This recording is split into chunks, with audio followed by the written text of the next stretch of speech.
and good evening.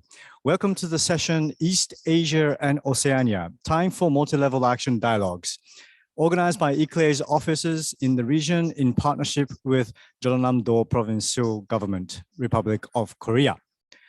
My name is Togo Uchida. I'm the Executive Director of ICLEI Japan office, and I am the moderator for today's session. It's 8:40 in the morning here in Glasgow, and COP26 site is opening up for its fourth day. We have had a lot of really busy days at COP, but unfortunately still people are finding it difficult to enter the site. So we have a bit of an empty site, as well as our colleague who will be participating as a panel will be joining us late because they are still waiting to come into the site. But nonetheless, we would like to start our session. Regarding COP, for the audience who is listening to this session, we have around 25,000 registered participants for this COP. And yesterday, the COP organizers had to limit those entering the site as it exceeded the maximum capacity of 10,000. And at one point, as a measure to avoid congestion, to secure the space for the participants to keep the social distance. And this session is organized at the COP26 Multi-Level Action Pavilion, which is located between the pavilion organized by Korea and also pavilion that we have next to us is from Turkey. And throughout COP26, the time for multi-level action dialogues will feature exciting developments from different regions in the world, presenting a diversity of approaches, how all levels of governments are jointly engaged in fostering successful local to global climate action. As we know, East Asia and Oceania region is home to diverse cultures and countries, large to small, continents to islands. Climate crisis is affecting in different ways, but certainly being felt at every corner of this region. And local governments are making progress in its climate actions. In the context of East Asia, Chinese local governments are tasked by national government to develop localized action plans to peak their carbon emissions by 2030 and reach carbon neutrality by 2060. It is also known as dual carbon target in China. Further, around 480 Japanese local governments representing 88% of the national population and all 243 Korean local governments have pledged to become climate neutral by 2050.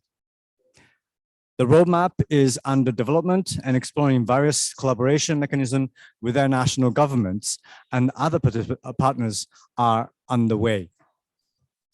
In Australia, the National Forum Australian Local Governments Accelerating Action at COP26 was held on 21st of October 2021, resulting in a unified statement to urge greater actions nationally. We will be hearing this later on from our panelists. And in the Pacific Islands, the virtual Pacific Urban Forum was held in August, featuring local and national government leaders addressing building resilience to climate change. Before I begin the program, I have to inform that unfortunately, Honorable Governor of Port Moresby, Papua New Guinea, could not participate today's session due to COVID outbreak in his city. And also, we have heard that Ms. Suman Liu, Deputy Division Chief of Exchange Division of Chengdu Municipal People's Government from China, was admitted to the hospital today because of health issue. It seems the situation is not too serious, but as a precautious measures, she needs to cancel her participation. I must say I was looking forward to this intervention, but hopefully we could have a time for further discussion. So yes, let's move forward with the program. Okay. And let me also briefly share a little bit about the historical context of multi-level collaboration. The Paris Agreement recognized the importance of engaging all levels of government. To build on this understanding, the cities, towns, and regions are essential actors for meeting national climate goals. The next phase of global efforts must center around multi-level collaboration and address accelerated action. More than 60 countries from both Global North and Global South have presented more ambitious nationally determined contributions ahead of COP26, which refer to multi-level collaboration. This positive indication of collaboration across levels of government enables regional and local contribution to scale up the level of ambition and action. So without further ado, I would like to start our program and hear an example from our local governments in this region for their actions on climate crisis. So our first program is introducing mayoral remarks via a video message. And I would like to start from a video message from Mayor of Suwon, Republic of Korea, Mayor Tao Young-yeon. So can you put the video, please? Thank you. Good morning, good afternoon, good evening. I am Yum Tae-young, Mayor of the city of Suwon in the Republic of Korea. First, I'd like to express my gratitude to ICLEI for its continued efforts to respond to the climate emergency in the COVID-19 pandemic. Last year, Korea's local government declared their firm determination to respond to the climate emergency. In June 2020, a climate emergency declaration was announced by all the local governments in Korea, and 1 month later, 80 local governments came together to strengthen their determination to pursue carbon neutrality, launching the Net Zero Coalition of Local Governments. This coalition, of which I am serving as president, began expanding rapidly soon after its launch, with the result that currently 215 local governments, 88% of the total, are joining these efforts. This endeavor has led to the adoption of Climate Emergency Response Resolution by the Korean National Assembly and the National 2050 Net Zero Declaration in September last year. The 2050 Carbon Neutrality Committee, launched under the direct control of the President this year, and the Framework Act on Carbon Neutrality passed by the National Assembly last month, can be understood in this context. Now, let me touch upon the net zero policies that the city of Suwon has been implementing. Already a decade ago, Suwon has set GHG reduction targets to achieve a reduction of 40% by 2030 compared to 2005. Since then, the city's progress has been evaluated by calculating GHG emissions, and the results are reported through the CDP ICLEI integrated reporting system every year. The GCOM batch, which has been with Suwon since 2008, reflects our unwavering will to achieve carbon neutrality. Our participation this July in the Race to Zero, a global campaign to achieve 2050 net zero, is also worthy of note. Led by these proactive efforts by the city of Suwon, 22 local governments belonging to the Net Zero Coalition of Local Governments have joined GCOM and participated in the Race to Zero. Suwon, located in an inland with 1.23 million residents, is a city of high population density.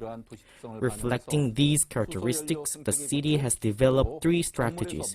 First, a hydrogen fuel ecosystem. Second, stage-based models to spread net zero from buildings to neighborhoods and to the entire city. And third, urban integration policies for sustainable development, and quantitative policy goals have also been set accordingly. Aiming for a reduction of 50% in total energy use by 2050, mandatory measures for zero energy buildings are being phased in starting from public sector last year. Through continuing energy efficiency projects for old buildings, such as enforcing insulation and replacing windows, we plan to convert all the city structures into green buildings.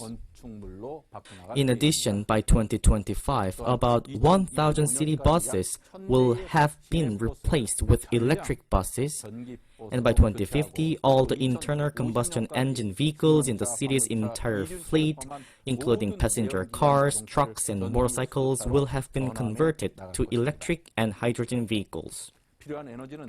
New and renewable energy and waste energy such as incineration heat and biogas will be used to phase out fossil fuel from the current 45% to zero, and the energy independence rate will be enhanced to 80%.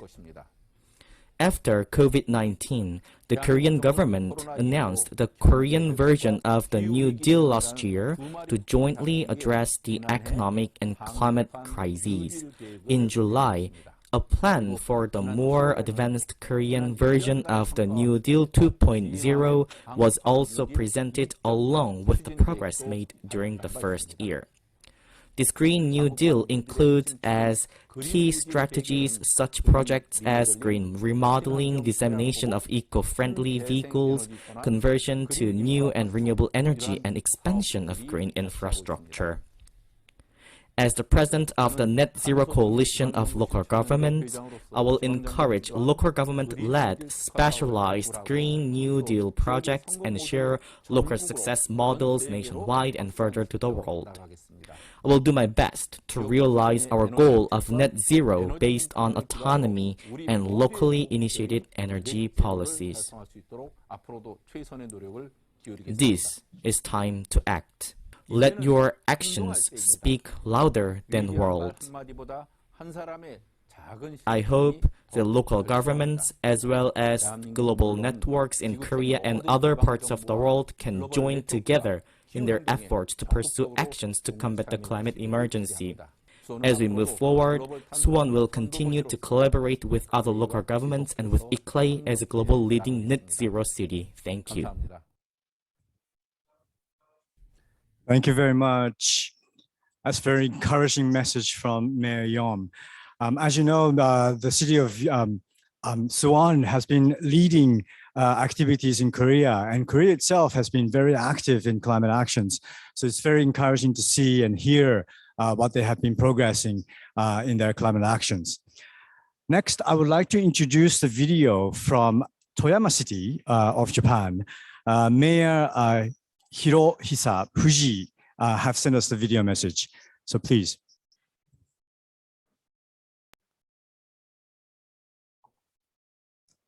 Hello, I am Hirohisa Fuji, the mayor of Toyama City. I am honored to be invited to speak at Time for Multi-Level Action Dialogues. For Japan, a country with limited energy resources, reducing GHG emissions is an extremely important issue. Therefore, last year, the national government announced that Japan would achieve carbon neutrality by 2050. Toyama City has been facing a decline in public transportation use because of a heavy dependence on automobiles and spread out urban areas, which also causes more GHG emissions. Moreover, climate change has increased natural disasters. For example, in January this year, the city has a record-breaking snowfall, which had a very negative impact on the daily lives of citizens. Therefore, I believe that local decarbonization efforts and energy-efficient compact city planning are necessary for achieving a sustainable city.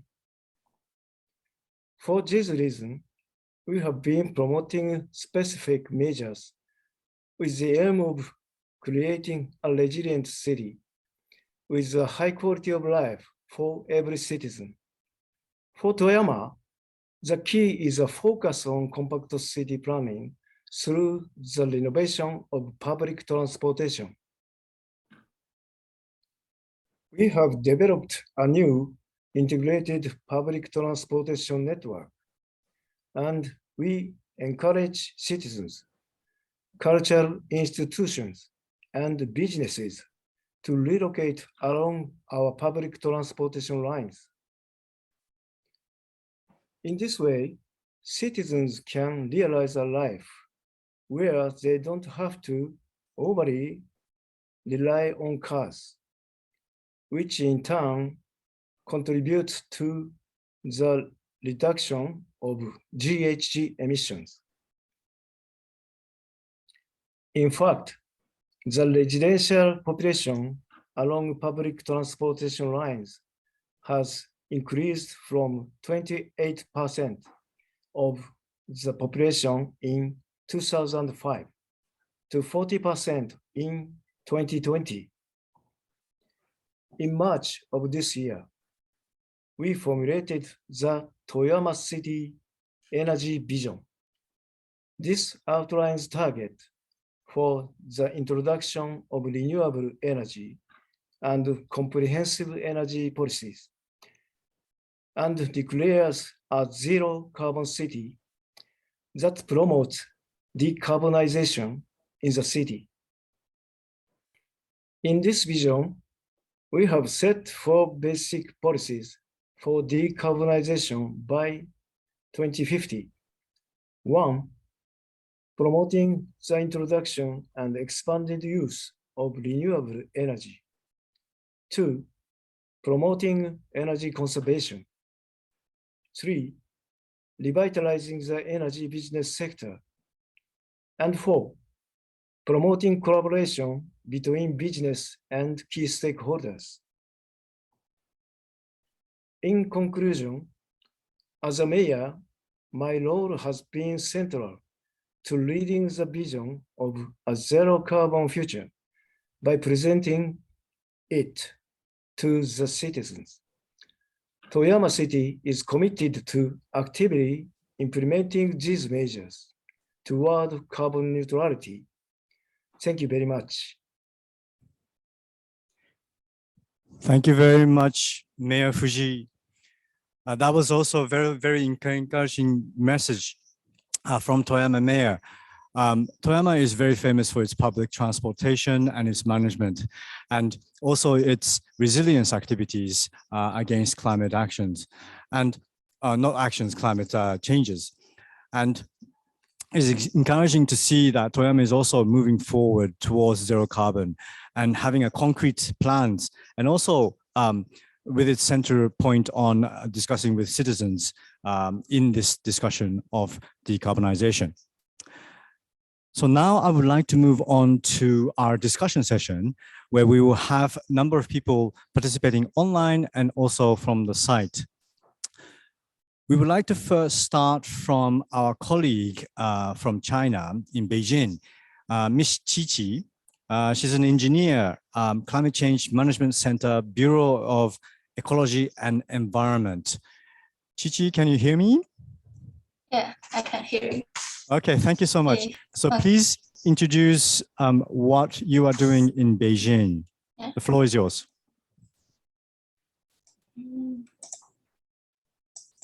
I want to share the background by myself. Is that okay? Yes. Thank you.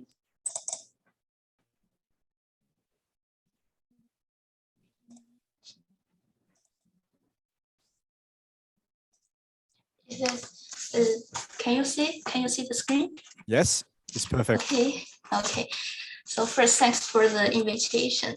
So in the next few minutes, I will share the Beijing's carbon emission control actions, effectiveness, and our future plan. I'll introduce from the following 3 aspects. So first, I would like to introduce the overall situation of Beijing in just 1 minute. So Beijing is the capital of China and is also the center of China's political, cultural, international exchanges and technological innovation. So the next, introduce the Beijing's action and the progress in tackling climate change. Beijing's climate action started in the late 11th 5-year plan and during the 12th 5-year plan period. we launched a strategy research and the innovation pilot project. And the 13th five-year has entered a stage of comprehensive advancement. And during this period, we implemented a door control mechanism for total carbon emissions and the intensity. We also took actions in key areas and further improved the construction of the pilot emission trading and many other works. So after a series of these measures that we have done, Beijing has made significant progress in addressing climate change. The carbon emission have been effectively controlled. From the left picture that we can figure, the total carbon emission shows decreasing trends, and also Beijing's carbon dioxide emission per unit GDP decreased to 0.41. That is the best level in China. So, and also Beijing's environmental quality continues improving, and our air quality keeps improving, and we have more and more blue sky days in Beijing. So, and also the water quality improved a lot, and the biodiversity resources have been enriched. In terms of industry, now Beijing's tertiary industry accounts for more than 83% of GDP. So also we constructed an energy structure which dominated by clean energy, such as the electricity and the natural gas. We also took action in key areas, such as in the field of building transportation, and especially in the terms of building resilient cities. We attach great importance to afforestation. The forest coverage rate in Beijing has reached more than 44% now. And the emission trading scheme pilot is an important market-oriented tool to control Beijing's carbon emission. And it also plays a role in promoting the low carbon transformation of the industries.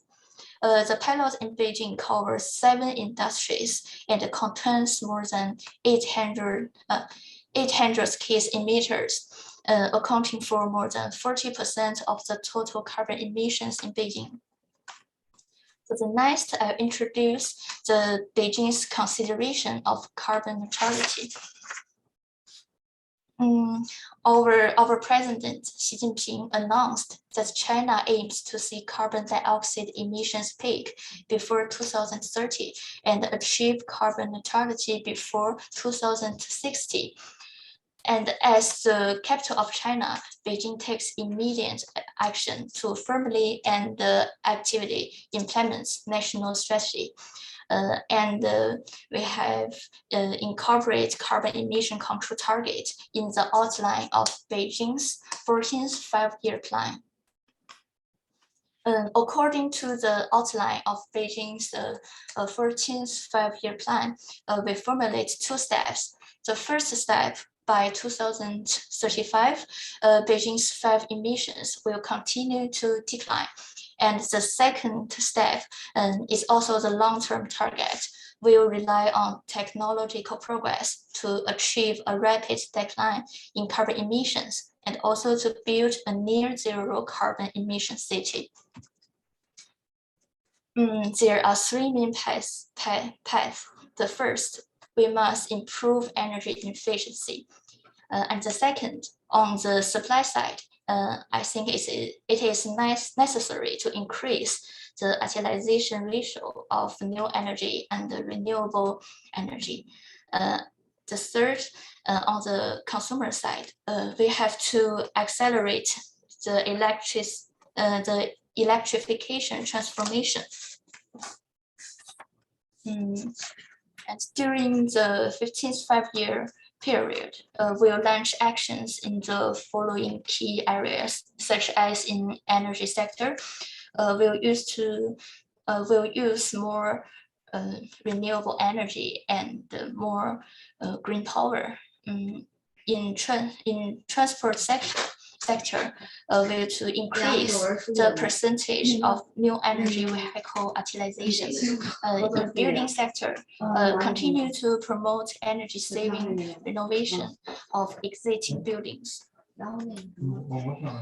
Green is one of the core concepts of Beijing Winter Olympics, and we announced that the 2022 Beijing Winter Olympics will achieve carbon neutrality. To reduce the carbon emissions, we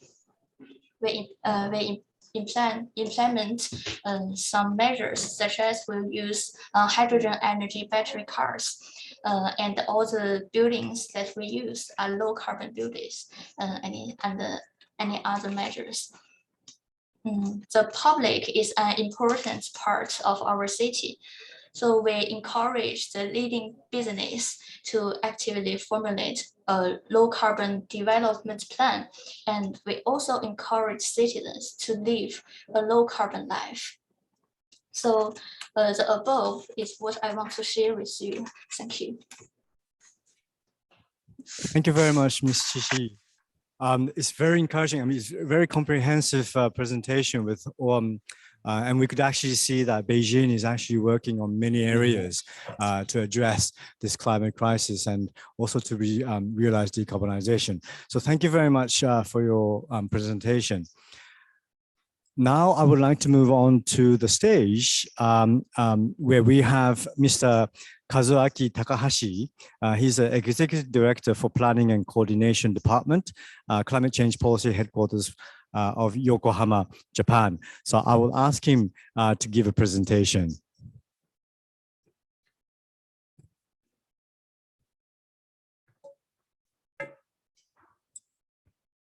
Thank you very much, Uchida-san. And good morning, good afternoon, and good evening, everyone. I'm Takahashi from Climate Change Policy Headquarters, City of Yokohama. It's my great honor to speak here today and appreciate the preparation of this meeting by ICLEI. Today, I will introduce our actions as a zero carbon city. Next slide, please. Thank you. We have conducted climate actions towards carbon neutrality with consideration of the characteristics of Yokohama. Here shows an example of our actions, which is about inter-regional cooperation effort. Since Yokohama has huge population, about 4 million people, and does not have much open space, it is difficult to generate a large amount of renewable energy. We estimate it is possible to generate only 10% of our consumption in Yokohama. That's why we signed agreements with 13 municipalities in Tohoku, northeast region of Japan, that have a high potential of renewable energy. Next slide, please. The situation is changed by political leadership in Japan, as mentioned by Mayor of Toyoma City. In October last year, our Prime Minister declared carbon neutral by 2050, and the revised plan for countermeasures on global warming was approved by the Cabinet on October 22nd, 2021, with a target of 46% reduction by fiscal year 2030 compared to 2013. In accordance with national action for accelerating our measures against climate change, revision of Yokohama City Action Plan for Global Warming Countermeasures is now under discussion. We hope that I can explain our revised action plan next year. Next slide, please. This situation follows local actions announcing carbon neutrality. In Japan, many local governments are currently announcing decarbonization in 2050, which includes Yokohama announcing in 2018.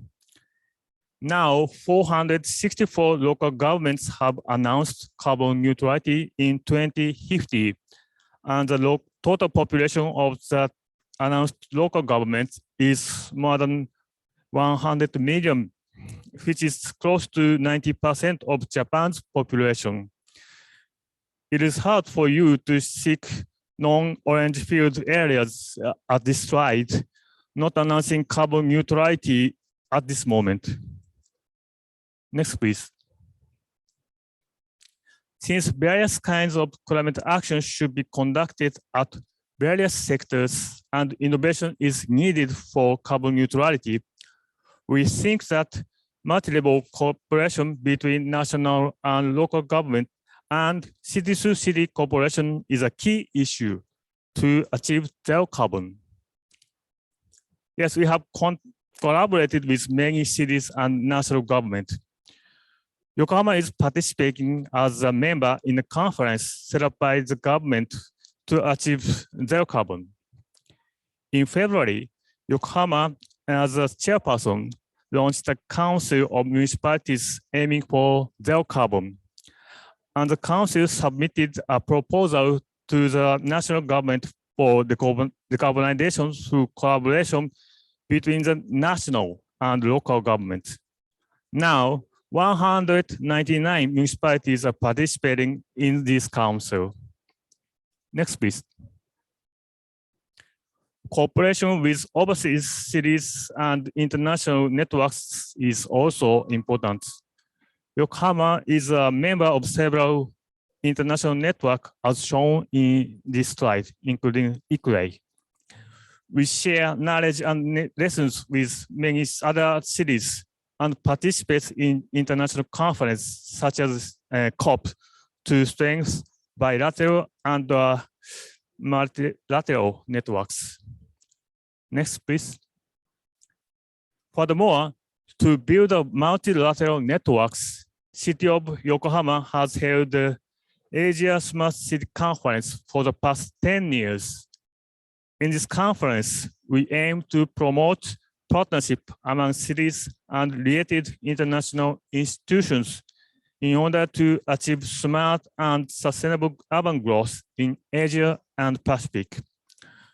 We just held the 10th conference last week on the 28th October and summarized the results of this conference as Yokohama Declaration. In this declaration, we described the realization of carbon neutrality through city-to-city cooperation for the sustainable growth. Next, please. To summarize, Yokohama has focused on cooperation between national and local government for decarbonization domestically and internationally. Yokohama will accelerate this cooperation for carbon neutrality, which enables us to share our knowledge and innovate concrete solutions. We hope to work together with you and to make carbon neutrality true. We also hope you to visit Yokohama after COVID-19. We welcome you. Thank you very much for your attention. Thank you very much, Takahashi-san. Yokohama is another city who has been very, very active in climate actions and very close partners for ICLEI's work in Japan. And one of the characteristics of Yokohama City is that they have international cooperation. They've been working on that for many years. So hopefully this zero carbon activity of Yokohama can be spread along in this region through their mechanism that they've been implementing for quite some time. Now, I would like to move on to our next speaker, Councillor Amanda Stone from City of Yarra. She is also ICLEI's special advisor to GEXCOM on ecosystem restoration and biodiversity. Now, Councillor Amanda Stone, I understand that you have organized the Australian Local Governments Accelerating Action at COP26 Forum. Tell us a bit more about this forum and what was the outcome of this forum. So, floor is yours. Thank you. Can I begin by saying good morning, afternoon and evening to everybody, and it's a great pleasure to join these dialogues. It's evening here in Australia. We recently did hold a forum, and the purpose of my being here is to present the communique that arose out of that. So I might just begin by acknowledging, as we all do, that COP26 in Glasgow is just as important as Paris. It is where multi-level collaboration becomes a reality, or it should. More than 60 nations around the world have in fact raised their ambition because of their collaboration with local governments. And in Australia, local governments are actually our country's secret weapon to achieving net zero. And there's a reason for that. Local governments across our country are working to deliver ambitious net zero targets, and they offer a pathway for an ambitious national net zero target to be achieved. Right across Australia, local governments are seeking meaningful partnership with the federal government to deliver on a national net zero target and improve adaptation and resilience for the entire Australian society, industry and economy as soon as possible. So just 2 weeks ago, more than 130 local government representatives came together in a virtual forum to urge our national government ahead of COP26 to take stronger climate action. The forum was hosted by ICLEI Oceania and was supported by the Global Covenant of Mayors, Better Futures Australia, C40 Cities, Cities Power Partnership, Climate Emergency Australia, Ironbark Sustainability and UN Habitat. So it was quite a collection. And the forum adopted a communique where local governments call on the Australian government to firstly put in place interim targets and steep emission reductions during this decade as part of the net zero commitment and in line with global efforts to limit warming to 1.5 degrees at COP26 Glasgow.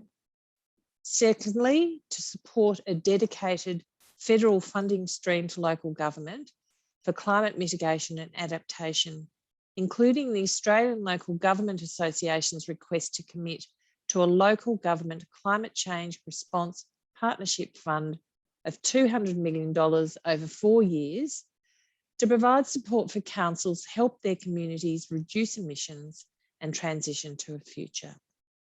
And thirdly, the communique calls on the national government to support global programs which help local governments to deliver their climate ambition through initiatives such as the Global Covenant of Mayors, Green Climate Cities, and Cities Race to Zero. Local governments urge government at all levels and non-state actors to take rigorous and immediate action to halve global emissions by 2030 and deliver a healthier, fairer, zero carbon world in time.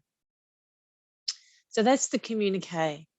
And Australian local governments have made more than 300 different types of pledges to take decisive science-based action on climate change and to keep global warming below the 1.5 target of the Paris Agreement. They're an essential agent of change and they're delivering really effective ways of reducing emissions and building resilience. Local governments across Australia recognise the urgency of the need for multi-level action, and they know that cooperative action at all levels and across all sectors is what is needed to deeply and rapidly cut our emissions, whilst also preparing for those climate impacts that we know can no longer be avoided. There are 3 levels of government in Australia, and many of our state governments have net zero goals by 2050, and some have quite strong interim targets. But it's been disappointing to have a national government that's had no climate or energy policy, and until very recently, no commitment to net zero at all. We now do have a net zero 2050 target as of last week, but more than ever, we need urgent action today to safeguard the future of our communities and our country. Pastor Ray Minicum, an Indigenous pastor who is attending COP26 in person, shared with us during our recent Australian Local Government Leadership Forum that Indigenous people want to see carbon emissions cut by 75% by 2030 and 100% by 2035. And this is an example of the level of ambition that our communities want in Australia. Local governments can play a really valuable role in bringing together the many different stakeholders in their communities to create this momentum for change, to allow our Indigenous people, our young people, all members of our community to have a voice in shaping our futures. That is the power of local governments.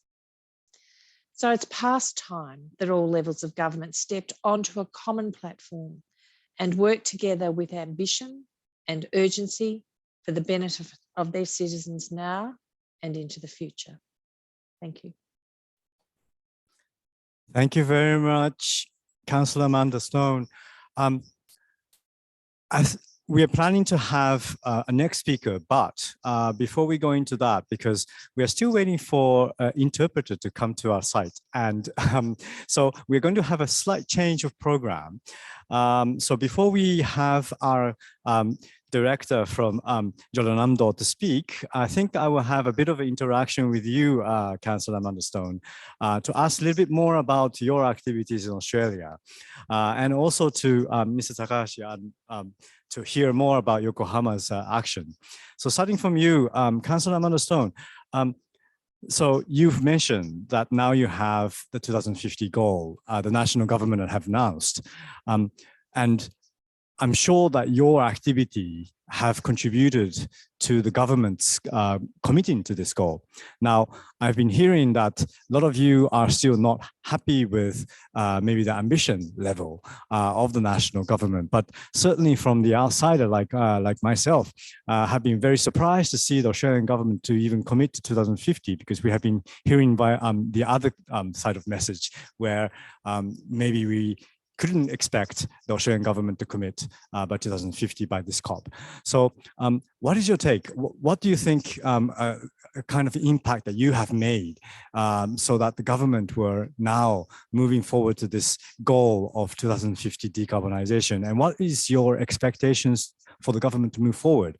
And what do you think you could do to actually make government to be more ambitious in its goal? Thank you for that question. I'd love local government to be able to take credit for getting a net zero target at some point.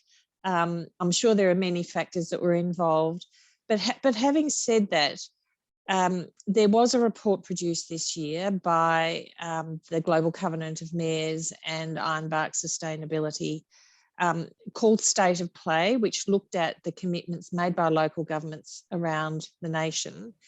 And it found that given the science-based targets that so many have adopted and are working towards, if you took just 60 local governments and their goals, and if they were funded properly to achieve them, they would meet our national targets under the Paris Agreement.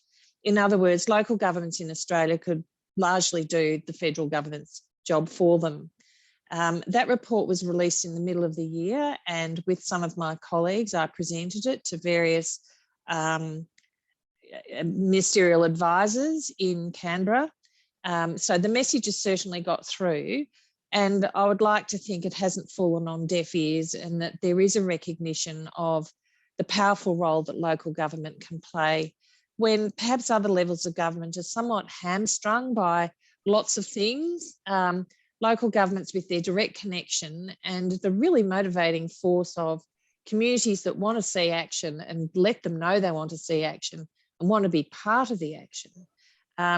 There's a real dynamic that happens at the local level, and it would be great if state and federal governments could tap into that energy and perhaps tip in a few dollars or euros or whatever the currency might be to really facilitate that momentum, which is there, it really is.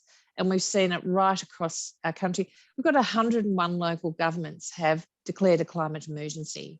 The action that follows is another matter, but there's a really broad recognition of the urgency of the problem and a really strong desire to act.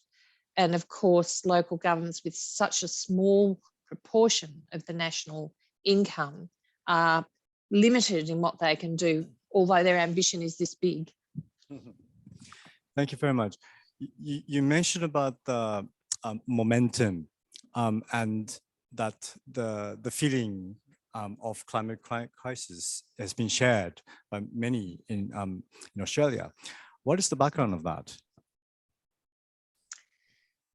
Well, we've got some very good climate scientists here, of course, many of whom have been involved in the IPCC reports. There's a lot of knowledge and awareness around, but of course, everyone knows that our country is extremely vulnerable to the impacts of climate change with fire and floods. We're not alone, and we're more fortunate than many in that we're financially probably better able to manage than many, but the bushfires of 2019 and 20 were a real wake-up call to a lot of people.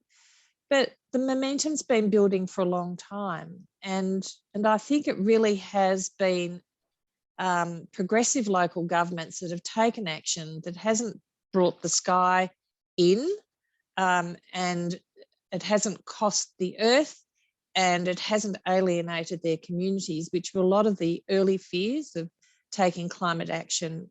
And when other local governments can see this happening, and the voices of their communities that actually are very concerned and want to see something done buy into that, you do really start to see a momentum. And there are lots of organisations in Australia, greenhouse gas alliances, climate networks, huge networks at the local level that are really starting to accelerate their action right now. So partly our own vulnerability to climate change, I think, but there is a long-term movement here that's really gathering a pace right now. Thank you very much. It's very encouraging to see to hear that. One more thing, Councillor Amanda Stone.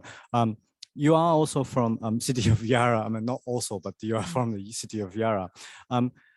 Can you share us a bit about what you are doing or what your city are doing, some of the policies and actions you are taking in city of Yarra for us?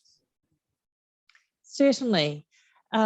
We were accredited carbon neutral council in our operations 10 years ago. We were the first Victorian council to do that and the second nationally, and a little bit of healthy competition is always good, to be the first or the second or the third. It encourages other local governments to do the same. And we have recently, talking about multi-level action, we've cooperated with some other local governments, some business, some educational institutions, to form a consortium to tender for a renewable energy supply. And a new wind farm was constructed on the basis of that 6 years ago, and that is now providing all of our electricity and will do for the foreseeable future. So that's an example of local governments working with other sectors to actually drive the renewable sector and to model other ways of procuring energy. We also, as a council, facilitate the huge commercial and industrial businesses in our municipality to engage in power purchase agreements. Who else is going to do this work? You know, industry and business want to go green, they want to use renewable energy, they want to reduce their emissions. It's very hard to know how to do that, but local councils who know the local landscape can help them do that. We've also established, with the support of our state government, a community battery trial where people who don't have solar or who rent their properties can be part of renewable energy storage, and also community power hubs where all those networks and those community groups who are really trying to energise everybody into reducing their emissions are working together. So there's a lot of collaborative action happening, but there's also some very hands-on, big time investment in emission reductions at different levels. Great. Thank you so much. I would like to send my questions to Takahashi-san from Yokohama. We've just heard from Councillor Amanda Stone about how the people are now aware, and it's been pretty much shared in the sense of the climate crisis has been shared amongst its citizens.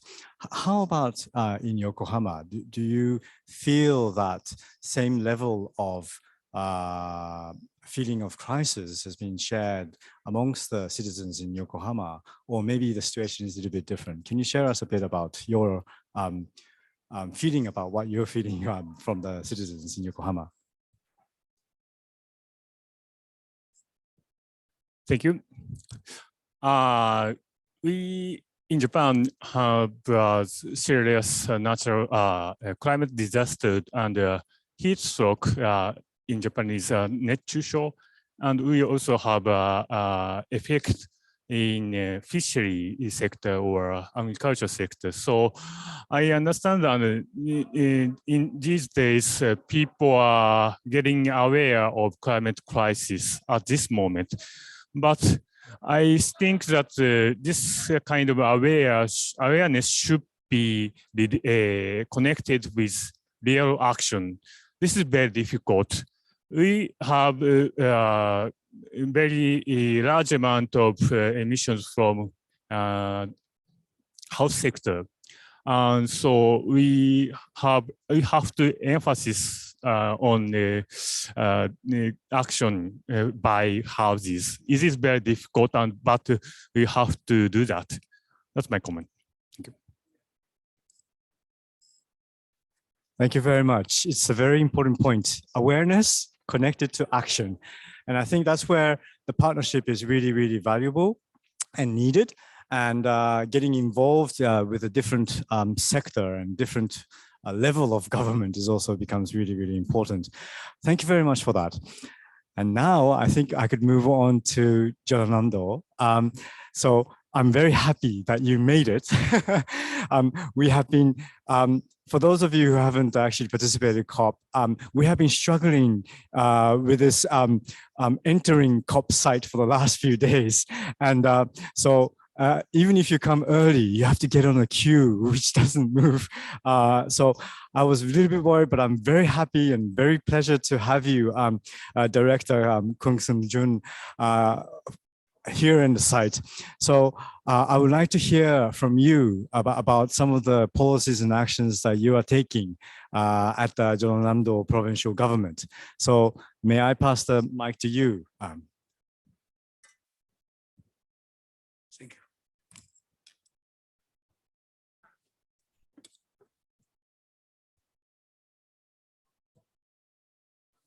네, 안녕하십니까. 만나뵙게 돼서 반갑습니다. 저는 전라남도 기후생태과장 정광선입니다.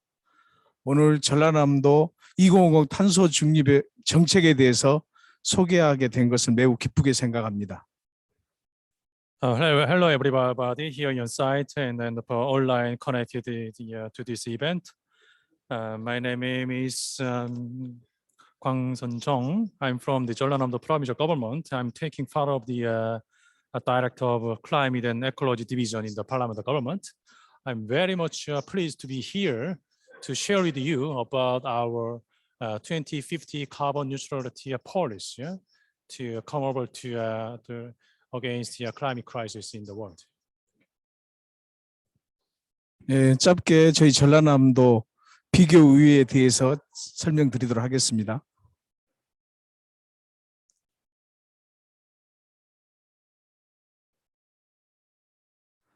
다음 장입니다. 네, 저희 전라남도는 한국의 식량과 수산물의 보고입니다. 그리고 섬과 해안선이 더 길고 자연 생태가 아주 발달한 곳입니다. Perhaps you know about South Korea. We have a half peninsula in East Asian countries. So Jeollanam-do is faced by much of islands, like more than 2,000. And that is why we produce a lot of fishery product and also agricultural product. And it covers high part of the potential in South Korea to bring our society with the agricultural product.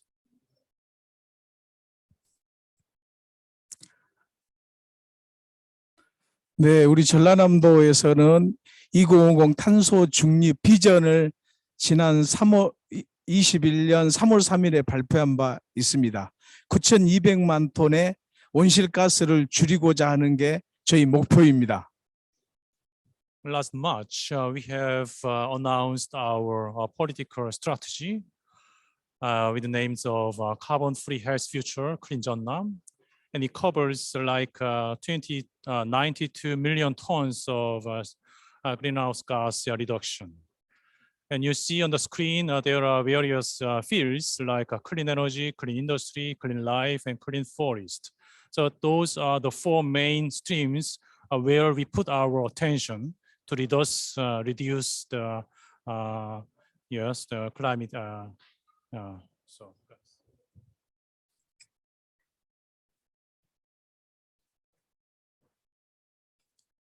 네, 지금 전라남도에서는 탄소 중립에 대한 실천을 시민들하고 함께 하고 있습니다.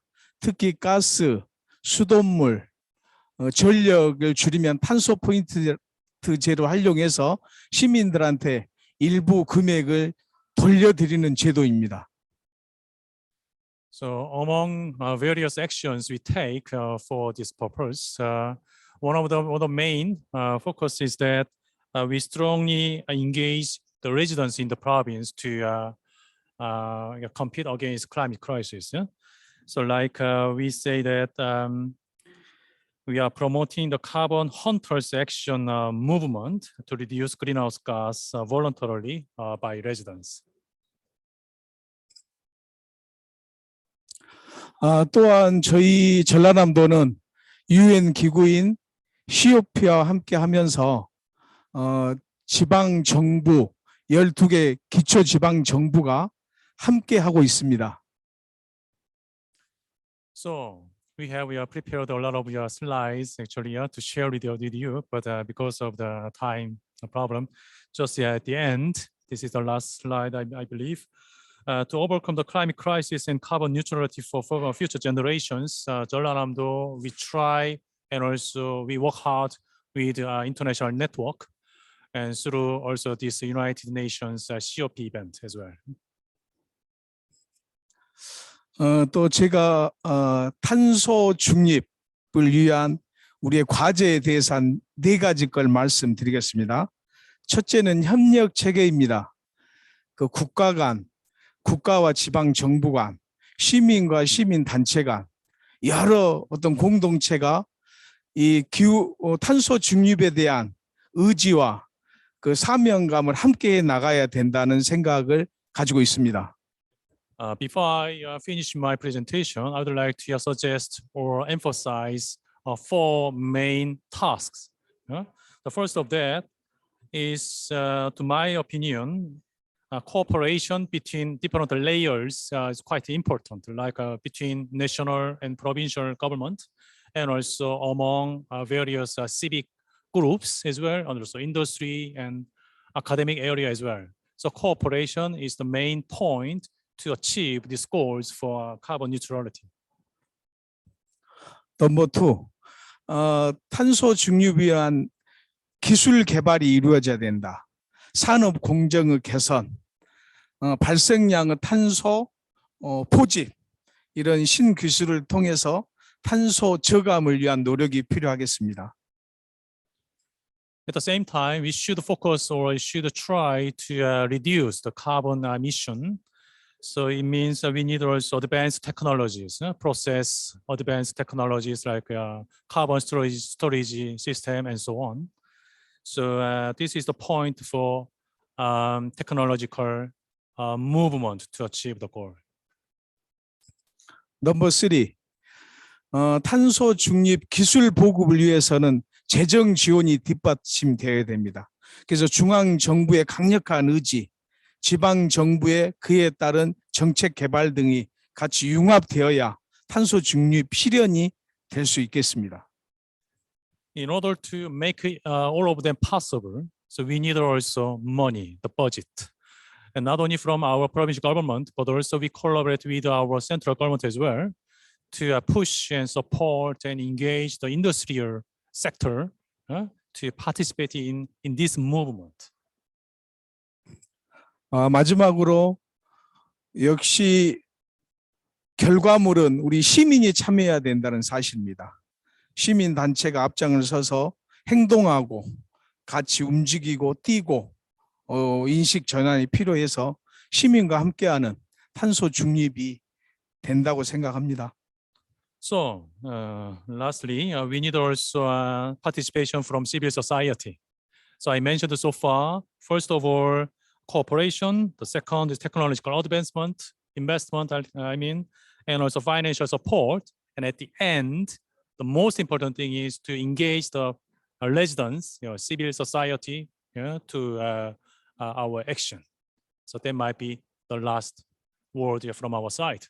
Thank you so much. 감사합니다. Thank you. Thank you very much. You mentioned about the citizens' participation, and we've been talking about also the awareness of the citizens and how that is important to deliver awareness to action. Just a moment, the headphone. Okay, I think, yeah. So you mentioned about involvement of citizens, but previously we were talking about the importance of how to connect the awareness to action. Could you tell us a bit more about the activities that you are doing involving citizens that delivers this awareness to actions by its citizens? Could you comment on that?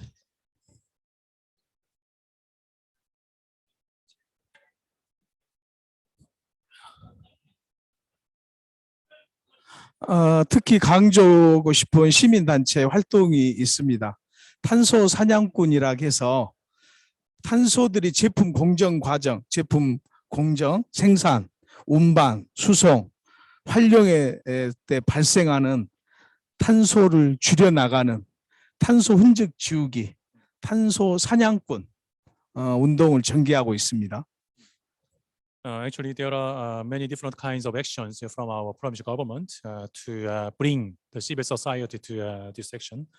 And perhaps one of the main or most important examples might be Carbon Hunters Action Movement.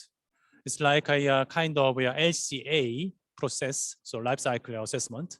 So we look around from the beginning to the end, so from the production to the consumers. From this engagement, we see the carbon footprint together with the civil society. So encourage them to participate in this movement. It's okay? Thank you very much. The Carbon Hunter is a very nice naming of the activities. Yes, so through these activities, you would like to achieve carbon neutrality in your province. And you also mentioned about the importance of collaboration. What kind of activities that you do engage with the national government, if there is any activities that you do? Because we've been talking about the Australia's case where the local governments got together and made a recommendation to the government.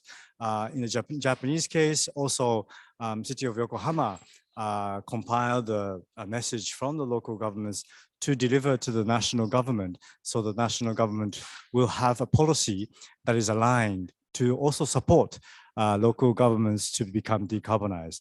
So if there's any activities that we can also learn from Korea in terms of those collaboration where local governments and national government collaboration happen, could you please share us?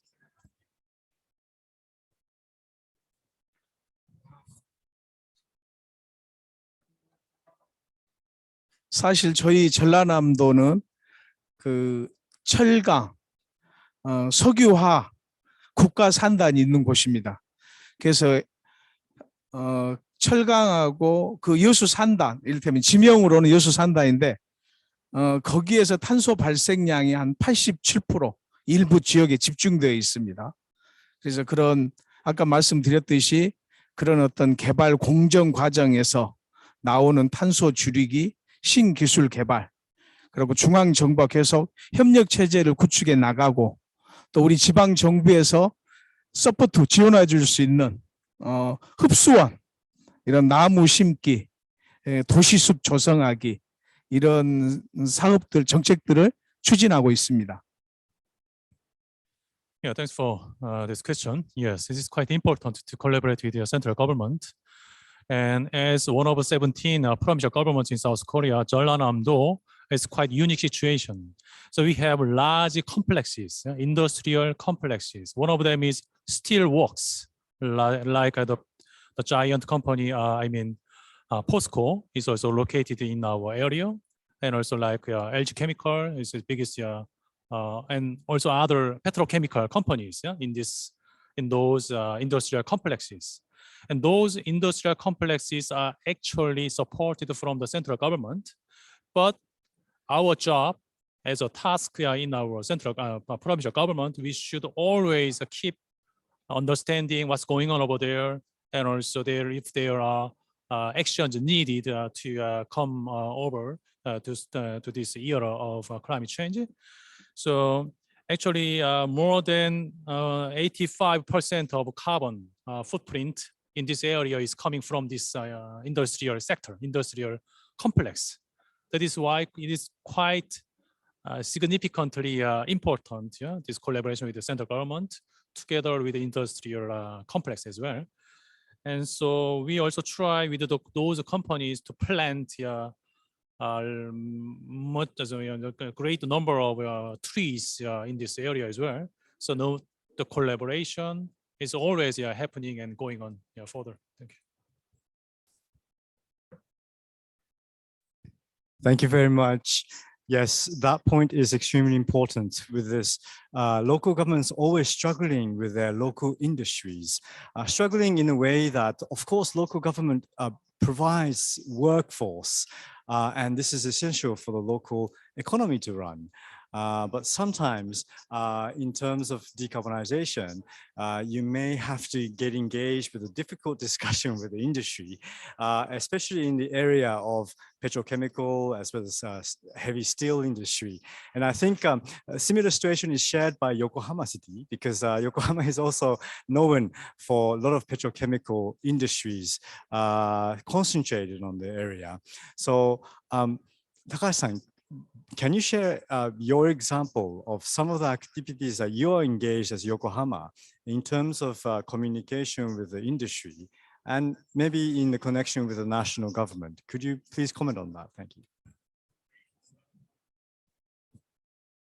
Thank you so much. And I was so surprised that we have the same situation with you. But it's very important for us to keep the economy in Yokohama, but sometimes the decarbonizations prevent the companies to keep the industry within Yokohama. So it is hard to find a solution. But recently,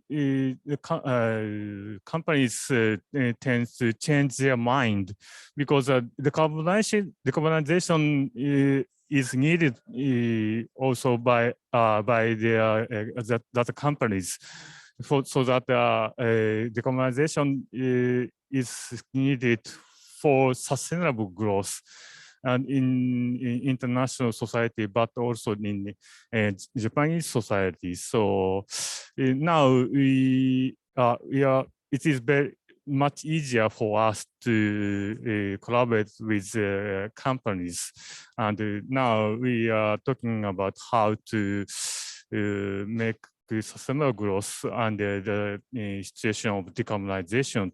So we have now the program like development plan with companies.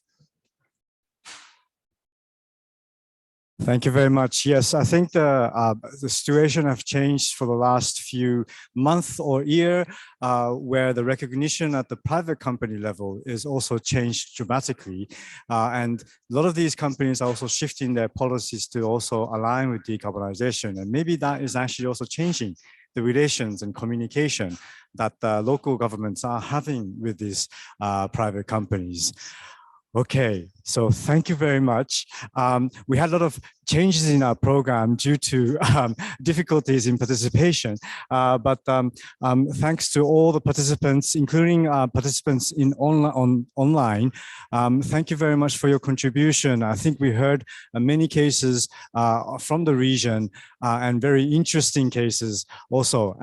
But something that is connected is that the fact that I think local government are now really making a move in terms of being really active in promoting and discussing with the governments, and sometimes in the case of private companies, to really move forward to decarbonization. And I think although this region is so diverse and our cities are also very different, I think we can say that this trend is happening everywhere in this region as well. So with that, I would like to close this event, and thanks again for all the participants for your time for today's session.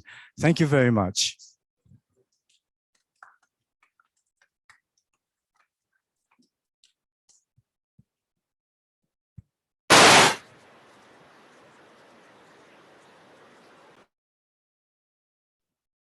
Thank you, Amanda. Thank you, Chi for joining this. I hope we overcome some online and offline difficulties.